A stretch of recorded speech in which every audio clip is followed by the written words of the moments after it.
Salam damai sejahtera bagi kita semua. Baiklah, perkenalkan nama saya Sri Wahyuni. Saya dari Fakultas Pendidikan Ilmu Sosial dan Humaniora, Prodi Bahasa dan Sastra Indonesia. Di sini saya akan menjelaskan materi tentang keterampilan menulis. Baiklah, yang pertama saya akan menjelaskan tentang definisi keterampilan menulis. Keterampilan menulis merupakan salah satu jenis keterampilan berbahasa yang harus dikuasai siswa. Banyak ahli telah mengemukakan pengertian menulis.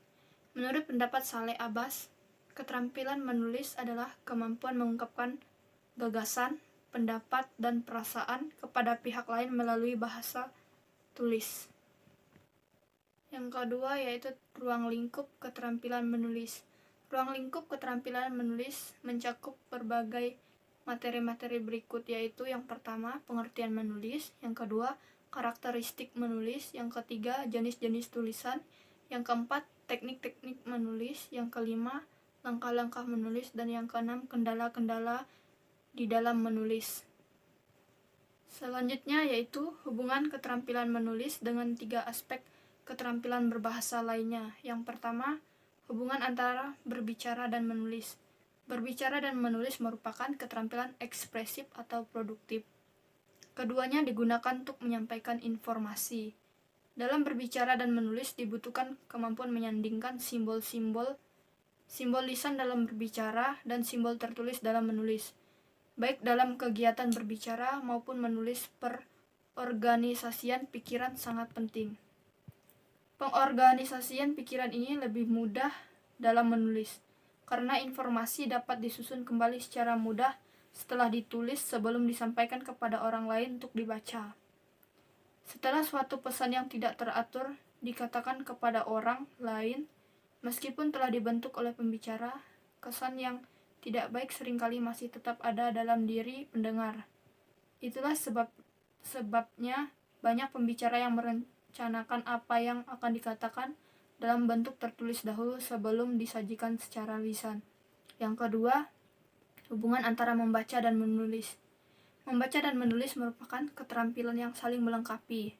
Tidak ada yang perlu ditulis kalau tidak ada yang membacanya, dan tidak ada yang dapat dibaca kalau belum ada yang ditulis. Keduanya merupakan keterampilan berbahasa yang tertulis dan menggunakan simbol-simbol yang dapat dilihat yang mewakili kata-kata yang diucapkan serta pengalaman di balik kata-kata tersebut. Dalam menulis, orang lebih suka menggunakan kata-kata yang dikenal dan yang disarankan sudah dipahami dengan baik dalam bahasa bacaan yang telah dibacanya. Namun, banyak materi yang telah dibaca dan dikuasai oleh seseorang yang tidak pernah muncul dalam tulisan atau karangan. Hal itu terjadi karena untuk menggunakan suatu kata dan tulisan diperlukan pengetahuan yang lebih mendalam dalam hal penerapan kata tersebut daripada sekadar memahami ketika membaca. Yang ketiga, hubungan antara menyimak dan menulis. Antara menyimak dan menulis memiliki hubungan yang erat. Dari menyimak satu ujaran atau informasi dapat menumbuhkan kreativitas untuk menulis hasil simakan yang diperoleh dan dituangkan dalam suatu karya tulis, baik itu cerpen, puisi, maupun prosa. Selanjutnya yaitu hubungan antara keterampilan menulis dan kemahiran berbahasa. Yang pertama, keterampilan menulis. Menulis adalah salah satu keterampilan berbahasa yang bersifat produktif, karena menulis tidak hanya menyalin kalimat-kalimat, tetapi juga menuangkan pikiran-pikiran dalam bentuk tulisan yang teratur. Menulis merupakan kegiatan berbahasa yang bersifat tidak langsung, artinya sebagai penyampaian atau pengirim pesan kepada pihak lain. Kemahiran berbahasa. Kemahiran berbahasa merupakan kegiatan ragam lisan, sedangkan menulis merupakan ragam tulis.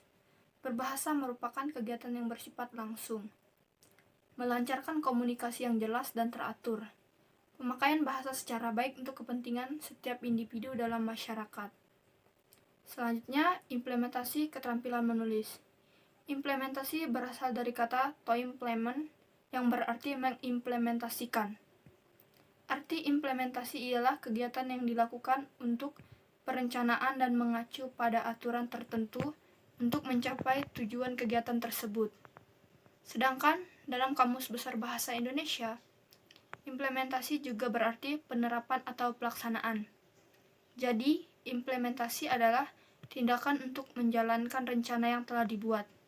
Dengan demikian, implementasi hanya dapat dilakukan jika terdapat sebuah rencana. Hasil implementasi akan maksimal jika penerapan dilakukan sesuai rencana sebelumnya. Akhirnya, implementasi bermuara pada sistem atau mekanisme.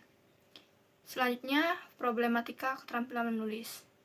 Problematika keterampilan menulis adalah masalah yang dihadapi dalam menulis. Metode yang digunakan deskriptif kualitatif. Pengumpulan data dilakukan dengan angket, wawancara, observasi, dan dokumentasi. Problematika keterampilan menulis antara lain, yang pertama, menulis huruf, kata, dan kalimat sederhana. Yang kedua, menulis huruf lanjutan. Yang ketiga, menulis kalimat dengan benar. Yang keempat, membedakan huruf B dan D. Yang kelima, sulit meniru atau menyalin bentuk tertulis yang diberikan oleh guru. Yang keenam, sulit untuk merangkai kata-kata menjadi kalimat sederhana. Baiklah, demikian presentasi dari saya tentang keterampilan menulis. Akhir kata saya ucapkan terima kasih.